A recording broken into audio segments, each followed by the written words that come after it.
감사는 기적을 낳습니다.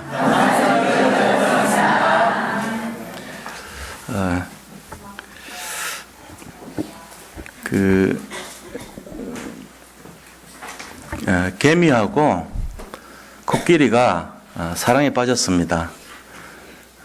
그 주변에 이거 너무 맞지 않으니까 안 된다 그래서 그렇게 이제 만류를 했는데도 불구하고 결혼을 하게 됐어요.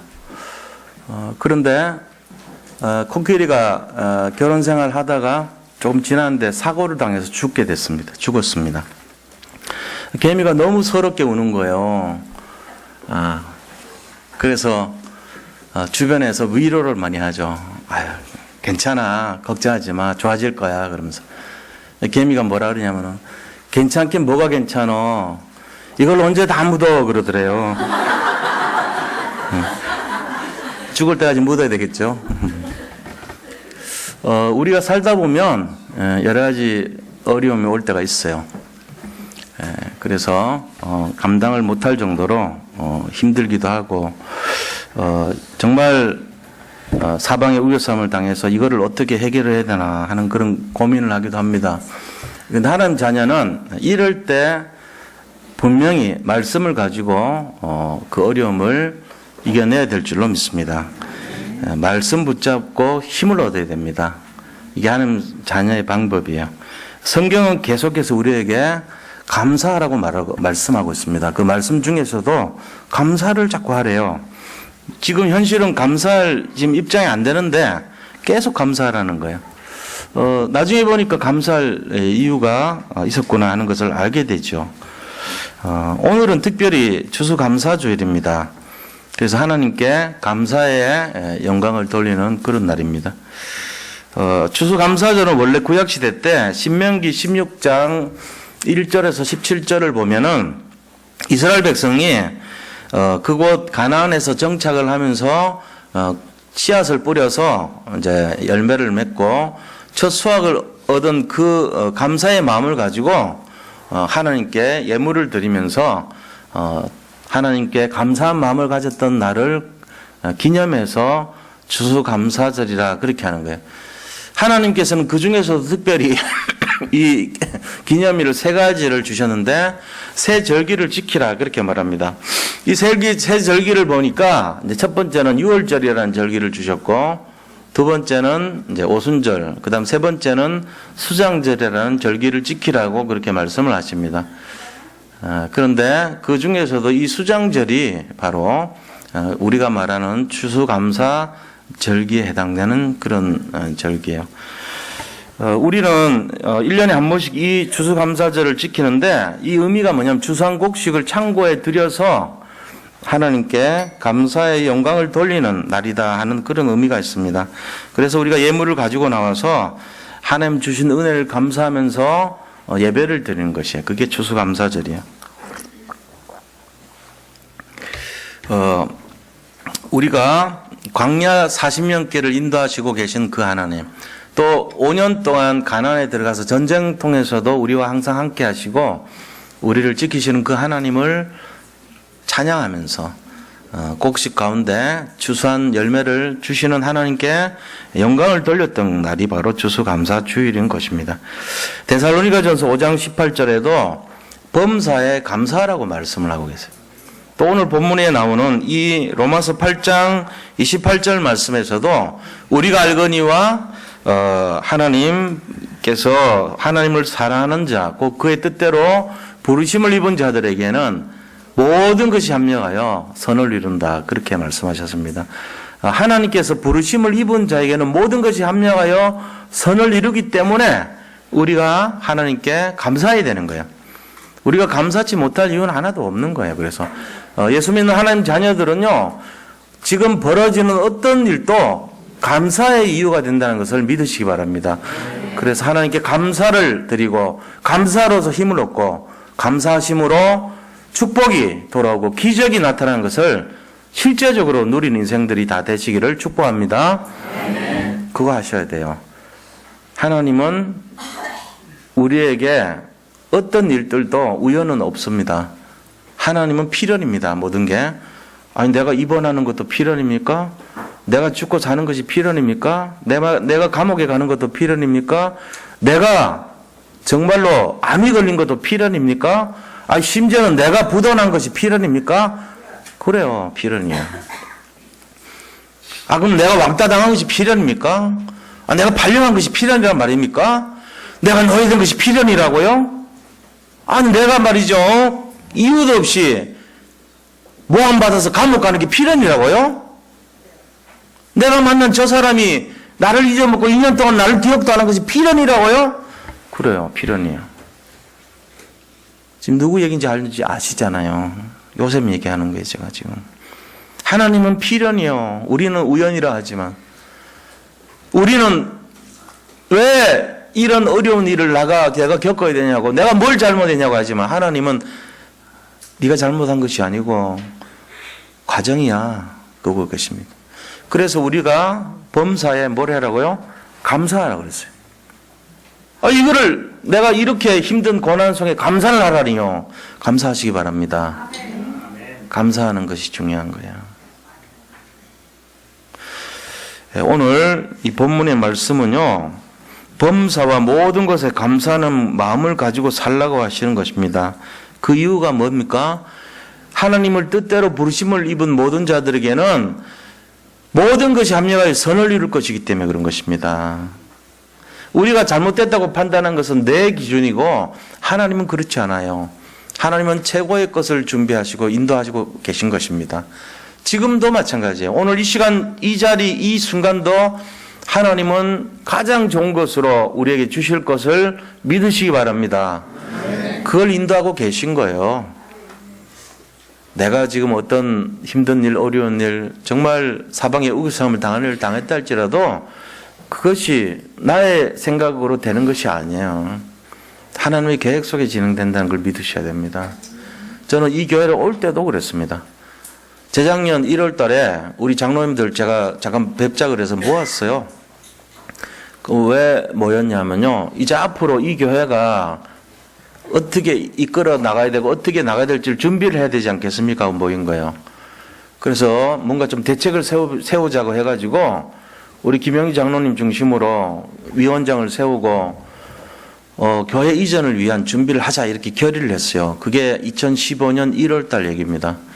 그러고 나서 우리 박 장로님께서 어떤 목사님이 기도했는데 그 기도하는 장소에 놓고 기도하니까 거기서 땅을 자기가 다 은행에다 대출을 알아보고 해서 거기에 교회가 세워졌으니까 우리 한번 기도를 해보자 그러시더라고요. 그래서 수석 장로님이 말씀하시니까 제가 이제 계속 기도했어요. 또 우리 김영희 장로님이 오시더니 그 하남 땅에 이 비닐하우스 지어가지고 교회를 지금 하고 있는데 그 땅에 있는 성도들이 정말로 중심으로 기도했다는 거예요. 기도하니까 거기 있던 땅 주인이 그 땅을 한 평당 한 30만 원 되는 그 헐값 되는 땅을 팔았대요. 그래가지고 그걸 다 해가지고 이제 단장을 하고 새로 이제 건축을 다 세웠는데 하고 나서 한 달 뒤에요. 개발 계획 발표됐어요. 그래서 한 1,000만 원으로 뛰었어요, 평당. 한 30배 뛴 거잖아요. 그래가지고 그 땅 주인, 예수님도 안 믿는 땅 주인이요, 너무 합병이 나서 죽었어요, 진짜로. 마음이 아프더라고, 나는. 얼마나 마음이 아팠을까. 그러니까 우리가 너무 기도하면 좀 안 좋은 민폐까지 끼칠지 몰라도 하나님은 사람을 죽여서라도 복을 주신다니까. 근데 그 교회 얘기가 아니고 우리는 그 교회보다 커요, 여기가. 똑같이 기도했어요. 그랬더니 6월 달쯤 되는데 집이 팔렸더라고. 최정순 권사님이 집 내놨는데 팔았더라고. 그것도 싸게 130억인가 내놨는 걸 105억에 팔았어요. 뭐 그렇게 급했던지. 그래가지고는요, 아니나 다를까 새로 들어온 분들이 입주하고 보자 그러더라고요. 10월 달에. 그리고 2016년 6월 30일이 마감인데 우리 보고 2015년 12월 말까지 비워달래요. 다른 사람 같으면 데모하고 막 권리금 내놓으라 그럴 거죠. 지금 담서순대가요 재판 벌이고 있어요. 권리금 때문에. 근데 우리는 뭐 권리금 없잖아요. 하나님이 주신 건데. 알겠습니다 하고 이제 꼬리 내리고 그냥 왔죠. 그렇게 하겠다고. 그래서 집 찾아보러 다닌 거예요. 그래가지고 찾아보니까 없어. 요새 교회를 안 받아줘요. 아무도. 건물 속에 교회 받아주는 거 안 하려고 그래요. 그리고 몇 군데 봤는데 비싸요. 전부 다. 우리가 있던 것보다 더 비싸. 그래가지고 교회에 있던 때 하면은 장소를 활용할 수 있으니까 그런 마음으로 이제 저기 그냥 계약을 해야 되겠다 해가지고 이제 잡았는데 우리가 있던 그 지하하고 5층 같이 합친 것보다도 더 비싼 거예요. 그래도 어떡해요. 일단은 나가야 되겠으니까. 계약 맺으려고 하고 이제 구경 다 하고 와서 돈도 이제 찾아가지고 내일 계약한다고 우리 장로님들 3분하고 저쪽에 또 그 대리인하고 주인하고 이제 다 모이기로 했거든요. 근데 아침에 새벽에 계속 기도하는데 아닌 거 있죠. 저는 그거는 있더라고. 마지막 성령 인도가 있어요, 저한테. 그래가지고 이게 딱 3가지가 맞아야 뭐가 성부, 성자, 성령이 사인을 주면은 저한테 답이 와요. 근데 그게 아니면요, 아닌 건 아닌 거예요. 아니에요, 그날. 아침에 새벽에 우리 새벽 기도할 때 강태경 장로님한테요, 다 취소 좀 시켜주십시오 그랬어요. 그럼 뭐 새로 원점으로 돌아왔잖아요. 이제 날짜는 얼마 안 남았는데. 그러고는 쫄래쫄래 노회를 갔어요. 노회. 월요일 날 노회 가셨어. 그 다음 주에. 그랬더니 어떤 목사님이 우리 교회 소식 들었다 그러면서 여기를 좀 빨리 가봐서 만나고 그래요. 그래서 만나가지고 이제 이렇게 된 거거든요. 하나님 인도하신 거죠. 1년 동안 기도한 것이 응답된 거더라고. 나중에 보니까. 이 교회는 우리가 뭐 더 금액 얘기하는 죄송하지만은 지금부터 10년 전에 공식 지가만 지금 여기 계신 땅이 한 20억 돼요. 요 땅이. 그리고 건물 한 4, 5억 되고요. 10년 전의 가격으로. 지금 얼마인지 몰라요. 하나도 안 바뀌었겠죠, 뭐. 10년 정도 지났다고 뭐 딴 것이 바뀝니까? 안 바뀌죠. 이게 제대로 만약에 공시지가가 여기가 문화재가 아니면 많은 금액으로 아마 올랐을 겁니다. 보통 요 근방의 잠실역 기준으로 하면 요 정도면 한 40억대 돼요. 50억대 정도. 그런 정도로 될 건데 아직 안 풀렸으니까 이제 우리가 여기 묶여 있는 거죠. 근데 제가 이제 이 말씀 왜 드리냐면요. 우리가 뭐 했다 이런 것보다 우리 모든 성도님들 헌금으로 이렇게 된 거예요. 이게 그냥 된 건 아니고. 어떤 일이 있더라도 그거는요. 우연이 아니란 겁니다. 우리가 기도하고 장로님들이 저보고 기도하자고 요청하고 준비하고 그다음에 그 사람들이 태영빌딩 사람들이 갑자기 와가지고 팔리고 12월 달에 계약 6개월 전에 갑자기 와서 나가라 그러고 안 그랬으면 여기 못 오죠. 근데 이 작년 6월 말 돼가지고 여기 이미 다른 사람 들어와 있을 거예요. 아마 다른 분들이 여기 한 몇 군데 들어오려고 그랬던 걸로 알고 있어요. 그러니까 이 타이밍은요. 요셉이 총리되는 그 타이밍하고 비슷하더라고 내가 보니까. 그 타이밍은요. 진짜 일생에 한 번이 아니라 여러 세기에 한 번 있을까 말까 한 타이밍이거든. 요셉 시대에 요셉한테만 일어났던 그 절묘한 타이밍이에요. 지금 우리 교회가 그런 시간표 속에 들어왔다고 보자고요. 자, 그럼 이 안에 있는 어떤 분들이라도 어떤 문제라도 어떤 사건이라도 하나님이 그냥 우연이겠습니까? 저는 아니라고 봅니다. 목사님 저에게 문제가 있다면요. 저를 어떻게 하려고 주시는 문제일까요?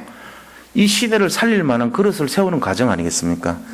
제가요, 요셉처럼 그런 일을 당하는 이유가 뭐겠어요? 만약에 그렇다면, 진짜, 오직 그리스도, 정말로 완전한 그리스도를 보라는 거죠. 너 능력 가지고, 네 그 잔머리 가지고 안 돼. 네 똑똑한 걸로 하려고 하지 마. 이거 딱 보여주신 거죠, 저한테. 나락으로 완전히 낡아게 갖고, 하나님의 전능하심을 보여주시려는 계획 같아요. 저는 그런 마음 듭니다. 혹시 이 가운데 깊은 질병이라든지 깊은 인생의 문제라든지 여러 가지 너무나 힘든 일, 감당할 수 없을 만큼 힘든 일을 당하셨다면 이유가 뭘까요? 마찬가지입니다. 오직 복음되게 하기 위해서요. 오직 그리스도가 해답되게 하려고. 이거를 진짜 잡으시기를 축복합니다. 이 눈이 열려야 돼요. 그래서 우리가 모든 일에 감사해야 될 이유, 오늘 완전히 회복하는 시간이 되기를 축복드립니다. 자, 첫 번째입니다. 본론에 들어가세요. 첫째, 모든 일에 감사할 이유가 뭐냐? 성령께서 우리를 돕고 계시기 때문에 감사해야 돼요. 성령께서 돕지 않는다면 감사할 이유가 없죠.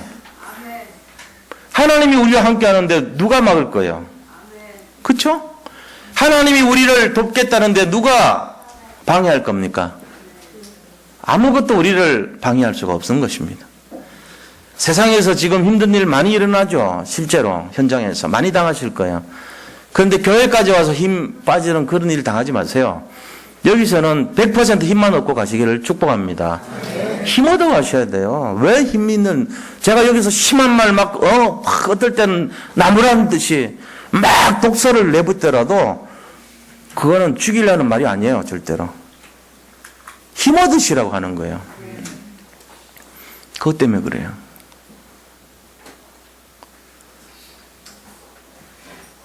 우리 자신들이요, 진짜 최고의 힘인 그리스도를 만나러 가는 거 아닙니까? 예배 드리러 올 때 뭔가 이유가 있어야 되잖아요. 오늘 예배에서 주시는 말씀이 무엇일까? 내가 무슨 말씀을 잡아서 내가 힘을 보충할까? 이 중심을 가지고 앉아 계신 줄로 믿습니다. 나가실 때 가득가득 그 응답과 축복을 채워서 나가시기를 축원드립니다. 저는 뭔지는 모릅니다. 그러나 그거 갖고 나가셔야 돼요. 하루를 살더라도 일주일을 살 만큼 힘을 얻는 그 시간이 오늘 시간이 되시기를 축복합니다. 성령이 함께 하시기 때문에 우리가 감사를 해야 되는 거예요. 이 추수감사주일에 하나님께 감사를 드려야 되는데 왜 감사해야 되냐? 이 전능하신 하나님이, 성령이 우리와 함께 하시기 때문에 감사해야 되는 거예요. 그래서 성령이 어떻게 도우신지를 알아야 되겠죠. 성령께서요, 로마서 8장 1절 2절에 보니까 그리스도 예수 안에 있는 자에게는 결코 정죄함이 없는 데라. 네가 잘못을 지었다 치더라도, 너가 죽을 죄를 지었다 치더라도 예수 안에 있는 자에게는 결코 정죄함이 없는 데라 하셨습니다. 믿으시기 바랍니다. 자, 여기 죄 지으신 분들 계세요? 혹시? 결코 정죄함이 없습니다. 그리스도 예수 안에 있는 자에게는 하나님이 정죄하지 않습니다. 이유는 뭘까요? 그리스도 예수 안에 있는 생명의 성령의 법이 죄와 사망의 법에서 우리를 해방하셨기 때문에 그렇습니다. 우리가 해방된 거예요. 우리가 해방됐어요. 그래서 죄의식 갖고 사시지 마세요. 뭐 죄의식이란 게 뭐가 그렇게 죄예요, 지금. 뭐가 그렇게 큰 죄죠? 뭐 도둑질 하셨습니까? 사람 죽였습니까? 술을 아직도 많이 좋아하십니까? 담배를 못 끊습니까? 그게 죄입니까? 그건 죄라고는 볼 수 없습니다. 어떤 성화되는 과정에서 좀 결격 사유는 될 수 있어요. 그게 분명히. 그러나 죄까지 아니래요. 아니에요. 건강 때문에 하지 말라는 거죠. 마약 정도는 죄가 될 수 있어요. 그렇잖아요. 마귀의 약이니까. 너무 이렇게 그런 쓸데없는 것 때문에 우리가 좌우되면 안 되겠죠. 지금 오늘날 교회들이 너무 그런 거 진짜 해방시켰는데 다시 해방은 된 것처럼 얘기는 했지만 실제는 너 아직 해방 안 됐으니까 너 다시 뛰어 들어갈래? 이럽니다. 교회들이. 여기서 계속 그 얘기 한다니까요. 생명의 성령의 법이 죄와 사망의 법에서 우리를 해방했습니다 해놓고는요, 뭐라고 얘기하냐면은 다시 강물로 뛰어 들어가 그럽니다. 왜요? 죄를 지었으니까. 내가 너를 살려놨는데 너를 살려놓고 보니까 넌 죄인이야. 그래서 넌 다시 들어가. 이런 것이 오늘날 교회 모습이에요. 율법으로 사람을 죽인단 말이야, 자꾸만. 우리가 그 사람 살릴 때 강을 가다가요, 사람이 막 물 먹고 막 엎어하면은 살리지 않아요, 무조건. 근데 이게 어떤 사람이 딱 서더니, 이렇게 딱 사람 보더니 저 사람은 살리면 안 돼, 그래요. 이 사람은 살려야 되고 저 사람은 살리면 안 돼, 그래. 이 사람은 왜 살리면 안 되니까? 술을 너무 많이 마셔. 이건 살리면 안 돼. 이 사람은 왜 살려야 되니까? 사람이 너무 좋아. 그래서 살립니까? 교회가 지금 그런 짓 하고 있어요. 병원이요, 사람 살리는데 처음 들어오면요, 뭐 돈 내라고 그러잖아요. 돈 안 내면 검사 안 해줍니다. 그러고는 보증인 세우라고 그래요. 보증인 안 세우면 입원 안 시켜줘요. 저도 지금 보증 서야 돼. 한 분 누가 서줘야 돼. 여기 좀 오늘 되시는 분 올라오세요. 좀 보증 좀 서주기 바랍니다. 지금 맡길 데가 없어. 목사 되고 나면은 아무도 안 서줄라 그래. 목사가 뭘 믿고 목사를 해줄? 목사 자체는 믿을 만한데 목사의 배경이 돈이 없어. 그러니까 하마터면 내가 내야 되는데 누가 서주겠어요? 이 현실이라. 그러니까는 교회들마다 병원들마다 하는 짓이 비슷해. 돈 없는 사람 무시하고, 좀 약간 힘 좀 쓴다 하는 사람, 아유, 어서 오십시오 하고요. 앞으로 오시라 그러고. 그렇게 하면 안 되죠. 누구든지 오셔야 돼요, 사실은. 오히려 더 힘들고 갈급할수록 더 빨리 와야 돼, 더 많이 와야 돼. 우리가 진짜가 그런 거 아닙니까? 이런 내용들을 잘 아셔야 된단 말이에요. 그래서 로마서 8장 1절 2절에 해방했다 그러면 믿으셔야 돼요. 차별을 가지고 하는 게 아니에요. 누구든지예요. 그 다음에 로마서 8장 9절에는 뭐라고 했습니까? 그리스도의 영이 없으면 그리스도의 사람이 아니라 그랬어요. 우리 안에 여기 계신 분들이 전부 하나님의 자녀인 것을 믿으시기 바랍니다. 네, 아멘 하신 분들은 전부 그리스도의 영이 들어가 있는 것을 믿어야 됩니다. 네, 아멘 하신 분들은 전부 하나님의 사랑인 것을 믿으시기 바랍니다. 네, 아멘 하신 분들은 전부 이제부터는 멸망할 자격이 없는 것을 믿으시기 바랍니다. 그래요. 그리스도의 영이 우리 안에 들어있지 않으면 그리스도를 주로 할 수도 없고 아멘이라 할 수도 없어요. 다 아멘이라 하셨잖아요. 주님이 우리를 돕고 있기 때문에 그래요. 로마서 8장 26절에 보니까 우리가 연약하여서 기도할 줄도 모르고 갈 바를 알지 못할 때에 하나님이 우리를 위하여 친히 간구하시느니라 그랬습니다. 우리를 위해서 기도해 주신대요. 이렇게 도와준단 말이에요. 그러니까 감사해야죠. 그러니까 우리 할 능력도 없고 아무 힘도 없는 우리가 감히 하나님이 오셔가지고 기도해 주시고 하나님의 자녀라 그러시고 우리를 해방해 주시고 죄가 없다 그러시고 정죄하지 않고 그런 거예요. 그러니까 이렇게 해방된 사람, 이런 복음에 빚진 사람들이 가져야 될 마음이 감사의 마음을 가져야 돼요. 자, 그럼 어떤 감사의 태도를 가져야 되겠는가 하죠. 진짜 감사한 마음 가진 사람의 모습을 보세요. 돈 많은 사람 아닙니다. 돈 많고 권력 있고 나라의 경제를 움직이는 그런 사람들이 누구죠? 지금 제 암흑에 이런 사람들이. 국민학교 시험 문제 나온 거 보셨죠? 봤지? 뭐라고 했더라? 나라의 재정을 이렇게 나누고 지평하고 흔드는 그런 사람이 누구냐 이런 식으로 물었어요. 정답은 예산편성위원회 이런 식의 예산이에요, 예산. 근데 아이가 뭐라고 썼냐? 국민학교 5학년 애가 최순실이라고 썼어요.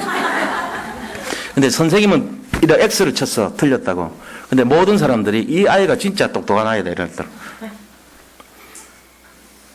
그렇잖아요. 우리가요, 하나님 앞에서 겸손을 배우고 진짜 감사를 아는 모습 안 되면 이래 돼버립니다. 똑같습니다. 감사고 진짜 복음의 사람이 되면 무슨 마음을 갖고 살아야 되는지 한번 들어보세요. 첫 번째, 친구나 남이 잘 된다는 말을 들을 때 샘이 나지 않는다. 샘 난다는 얘기 아니에요. 사촌이 논을 사면 배가 아프고 샘 난다는 얘기. 똑같이 출발했는데 쟤는 내가 그때 나보다 잘난 것도 없던 쟤는 지금 건물도 있고 집도 있고 높은 자리도 있고 떵떵거리고 성공했는데 나는 뭐야? 아우 배 아파. 이런 식이 우리의 모습 아닙니까? 하여튼 뭐가 좀 이렇게 편치가 않아. 잠이 잘 안 와. 그쪽만 생각나면은 술 마시고 싶어. 걔만 생각나면. 괜히 막 좀 인생이 좀 비참해져. 비교의식 열등감 생겨요. 이 복음 아닌 사람들 생각. 복음의 생각은 그렇지 않아요. 남을 샘내지 않습니다. 두 번째는 남을 위해 돈을 쓸 때 아깝지 않습니다. 대부분 아깝죠. 왜 안 아깝겠습니까? 근데 아깝지 않아요. 세 번째는 자녀가 평범하게 자랄 때도 감사합니다. 근데 이제 그런 마음 없는 사람들은 너는 왜 김연아 같이 못돼서 이러니? 그러면서 엄마 이번에 그 신발 하나 사야 되는데 돈 좀 주실래요? 너는 왜 남들 네 나이 또래 애들 같이 저렇게 올림픽 가서 금메달 따고 부모를 위해서 뭐 얘기도 하고 참 보니까 참 그런 말 막 하잖아요. 근데 그렇게 안 해야 돼요. 내 자식이 평범하게 살아가는 것을 감사해야 됩니다. 진짜 감사가 회복된 사람의 모습이에요. 남들이 손가락질을 하더라도 내 아이를 나는 당당하게 생각할 수 있어야 돼요. 나중에 어떻게 좋아하게 될지 어떻게 압니까? 시간표를. 그거 가지고 막 지금 자기 아이 보고 저렇게 설령 모자란다 한다 그래도 감사해야 돼요. 근데 그걸 가지고 막 정죄하고 막 때리고 어떻게 하든지 막 비방하고 이런 짓 하면 큰일 나죠. 그렇게 하면 안 돼. 저도 어릴 때 아이 잘못 그런 거 보고 막 할 때 막 화나서 때린 적 있거든요. 왜 없겠어요? 애들 다 그렇게 맞죠. 여자애들은 안 때리지만 남자애들 막 때리잖아요. 왜요? 뭔가 이렇게 좀 바르게 키워보려고 하죠. 근데 그렇게 하는 것보다는 그 아이 장점이 있어요. 분명히 조그마한 장점이라도 그 아이가 평범하게 자라는데 그 갖고 있는 걸 칭찬해 줘야 돼요. 그 감사한 사람의 태도입니다. 우리 아이가 정상적으로 평범하게 그런 걸 감사할 수 있는 부모님은요, 굉장한 부모입니다. 대부분 그렇게 못합니다. 막 비교하고요, 열등감 심어주고요, 자극이랍시고 자기 화풀이하고 그래요. 그 감사가 없는 사람들 행동이죠. 그죠? 그 다음에는 뭐하냐? 식사할 때마다 감사한 마음으로 기도하면서 식사한다. 아무리 반찬 없는 밥이라도 감사한 마음으로 먹으면서 식사하는 그 사람이요, 진정한 감사의 사람인 것입니다. 우리가 뭐 맨날 진수성찬 뭐 80만 원짜리 식사를 하고 그럴 형편 안 되잖아요, 솔직히. 감사하면서 먹을 수 있어야죠. 자연을 보고 아름다움을 느끼며 새소리에도 행복한 마음이 들어야 돼요. 그게 감사를 배운 사람의 태도입니다. 늘 넉넉하고 불에 넘친다며 자족하는 마음을 가지는 사람이에요. 지금 일련의 사건들, 우리나라에 일어나는 사건들의 가장 근본적인 내용이 뭐냐? 자족하지 못해서 그래요. 조금 더 챙기려고. 앞에 전임 대통령들은 뭐 몇천억씩, 뭐 심지어는 몇 조씩 챙겼는데, 이 정도는 아무것도 아니지 않아요? 700억 정도야. 그런 식이 되는 거예요, 자꾸. 그래가지고 자꾸 하니까, 뭐, 그러든지 말든지, 뭐, 그러고는 이거, 나도 해보자, 식으로 돼버리죠. 그러니까 우리가요, 자족하는 마음만 있으면, 그러지 말자. 그 정도면 됐다. 멈추자. 이거 안 좋다. 이렇게 나올 거야, 아마. 지도자가. 근데 그걸 못하고, 어떻게 합니까? 그러지 뭐, 이렇게. 지금 이제 그런 문제 아니에요, 전부. 만족이 없고, 응? 남을 칭찬하고 축복하는 말을 자주 한다. 칭찬하고 축복하는 말 자주 하는 사람들 보면요, 진짜 참, 제가 이렇게 보면 존경스러워요. 말 안 해도. 그런 분들 있어요. 같은 말을 하더라도 그 사람의 장점을 보고요.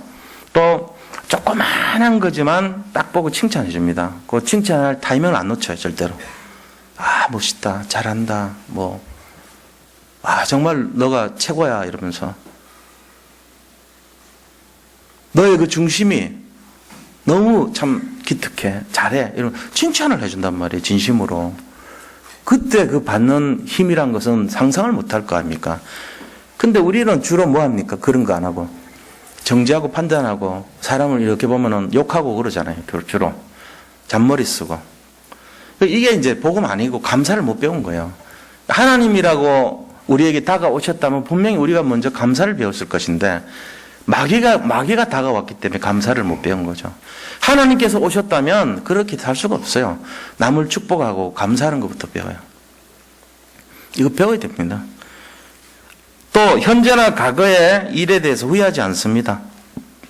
우리는 주로 후회가 많은 사람들 아닙니까? 그때 내가 이것만 선택했더라면 이렇게 될 거고, 그때 내가 이걸 했으면 이렇게 될 거고. 그런 거 없는 사람이 누가 있겠어요? 다 그렇지. 자기만 그런 줄 알아요. 남들도 다 똑같은데. 그래가지고 막 과거를 가지고 막 얘기하면 내가 그때 이렇게만 됐었으면 저 앞에 있는 사람은 더 그런 일이, 큰 일이 있는데 그 옆에 사람은 더 선택을 제대로 했으면 더 큰 사람 될 뻔했는데 전부 그런 사람의 모임이 우리예요. 그럼 자기 과거 얘기할 거 없어요. 현재 제대로 인도받으면 되죠. 과거를 위해서 후회하지 마시고 현재 일에 대해서 풀어나가면 돼요. 그게 더 중요하죠. 그러고는요, 아무리 바쁘고 절박한 시간에도 하나님을 생각하고 떠나지 않습니다. 그게 감사한 사람의 태도입니다. 그리고 죽음에 대해서 당당히 맞서고 죽음을 맞이할 준비를 하는 사람이. 주님 앞에 설 때 당당한 마음을 가지신 사람, 이게 진짜 감사하는 마음을 가진 사람의 삶의 모습이라는 거죠. 자, 이런 내용이 결국은 복음 가진 사람의 삶의 모습과 같은 거예요. 알고 보면은. 자, 두 번째는요, 모든 것을 합력해서 선을 이루시기 때문에 감사해야 됩니다.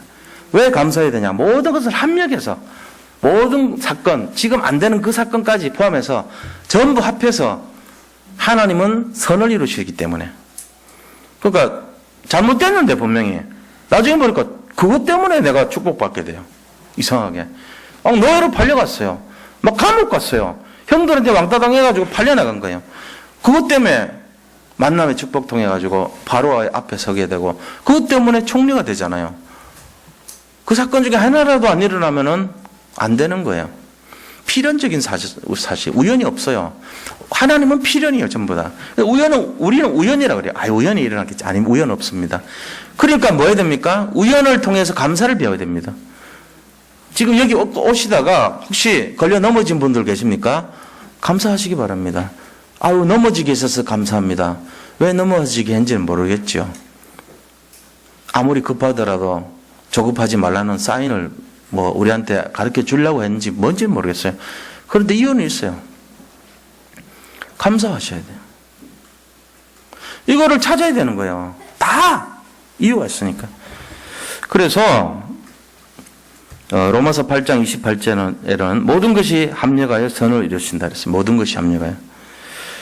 하나님의 뜻대로 부르심을 입은 하나님 자녀는요, 결코 우연이 없습니다. 이거 꼭 기억하시기 바랍니다. 우연이 없기 때문에 하나님 자녀의 모든 것은 절대 주권 속에 역사하시는 하나님의 필연입니다.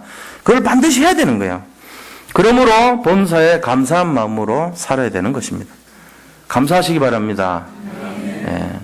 정말 그것이 꼭 필요해서 하시는 거예요, 하나님은. 그래서 데살로니가 전서 5장 16절에서 18절에도 보니까 감사하라 그랬어요. 범사에 감사하라. 이것이 너희를 향한 하나님의 뜻이니라 그랬습니다. 감사하래요. 우리 자식이 잘못된 인생이라도 감사하셔야 돼요. 우리 자신이 암에 걸렸더라도 감사하셔야 돼요.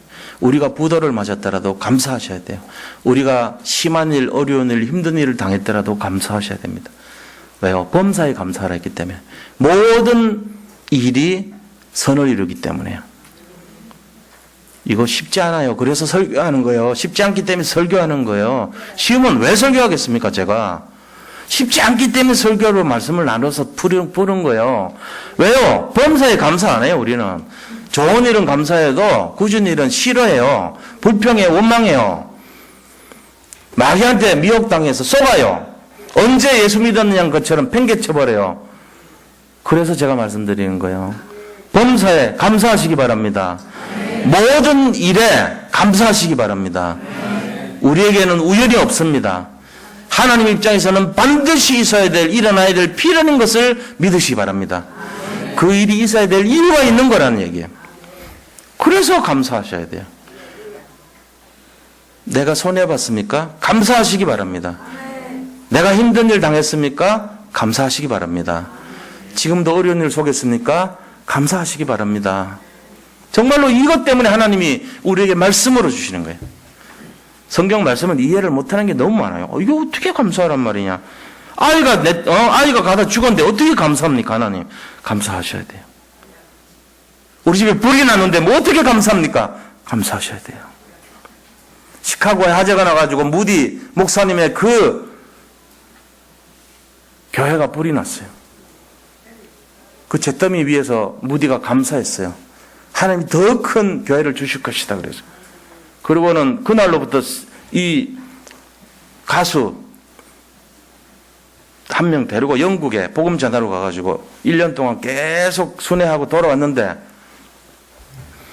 더 큰 교회를 짓도록 하나님이 헌금을 모아주신 거 있죠.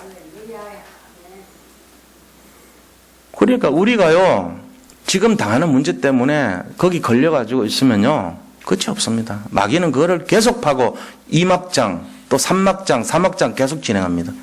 그렇게 하면 안 돼요. 마귀야! 물러가라. 나는 하나님의 자녀다.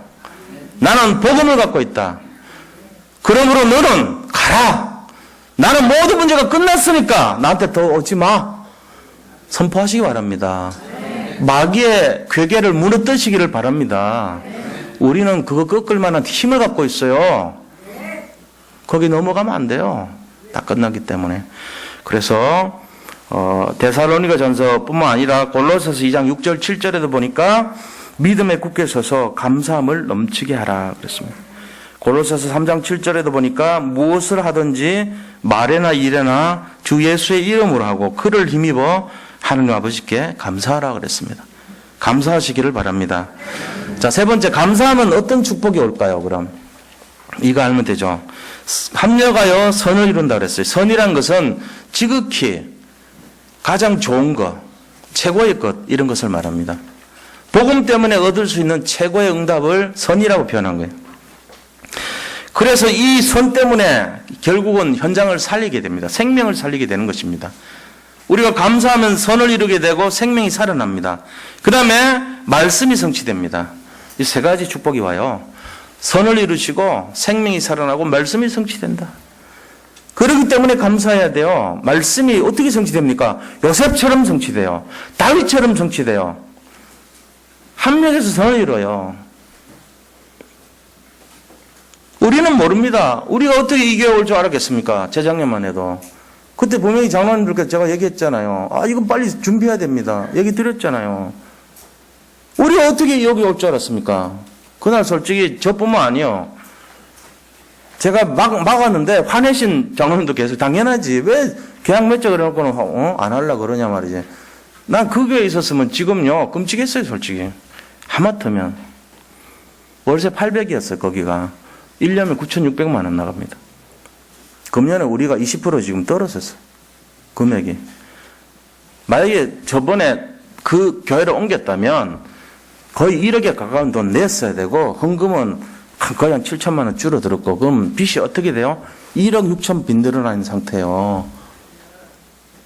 그럼 감당 되겠어요? 계속? 그것도 매년? 그런 식으로 된다면 희망이 없죠. 여기 참 진짜 하나님이 이상하게 빨리 팔리게 하고 권사님이 참 감사해. 중간에 빨리 싸게 팔아줬어. 그러니까 새로 들어온 사람들이 또 감사해. 이익 붙여서 팔아먹으려고 우리 내보냈다니까. 내가 어제 갔는데요. 거기에 한 채도 안 나갔어. 더 임대료 더 받으려고 우리 쫓아내고 다 쫓아내고 했는데 단 한 군데도 안 나간 거 있죠. 손해 막심해요 그분들 지금. 요새 들어옵니까 누가 임대를. 안 들어오죠. 1년만 저러면 저분들도 큰 힘듭니다. 모든 작품이 하나님이 누구 때문에 그런가 생각이 딱 답이 나오더라. 누구 때문에 그런지. 누구 때문에 그랬어요? 우리 때문에. 우리를 어떻게 해보려고 저 사람들을 마음속에 욕심을 집어넣게 해가지고 쫓아내도록 하고 자꾸 이렇게 해서. 그리고 지금 뭐 천원샵 이렇게 하고 있던데 그거 갖고 안 될 거야 아마. 그러니까 이거를 가만 보세요. 모든 것이 합리가요. 지금 뭐 자꾸 이렇게 물질 얘기하니까 죄송합니다. 목사가 돼가지고 저는 근데 한 예를 들어본 거예요. 요셉 얘기한다 생각하시면 돼요. 우리가 지금 실감 나잖아요, 실제로. 그러니까 어떤 문제가 걸려 있더라도 범사에 모든 것을 감사하시기 바랍니다. 그게 답이에요, 답. 진짜로. 자. 결론을 말씀드리고 마치겠습니다. 감사의 삶을 통해서 하나님의 명인 천명을 잡으시기 바랍니다. 모든 어려움, 역경 속에서도 하나님 반드시 선을 주십니다. 세 번째는 감사의 축복 가지고 사람을 살리고 현장을 살리는 주역이 되기를 축복합니다. 세 가지예요. 제가 천명 잡자는 거예요. 그리고 어떤 상황 속에서도 감사한 마음으로 선을 이루신 하나님 바라보자. 세 번째는 생명을 살리자는 거예요. 이것이 결론입니다. 자, 오늘 말씀을 이걸로 매듭을 하고요. 오늘 이제 세례식이 있습니다. 그래서 우리 찬송하고 헌금한 다음에 바로 세례식 진행하도록 그렇게 하겠습니다. 찬송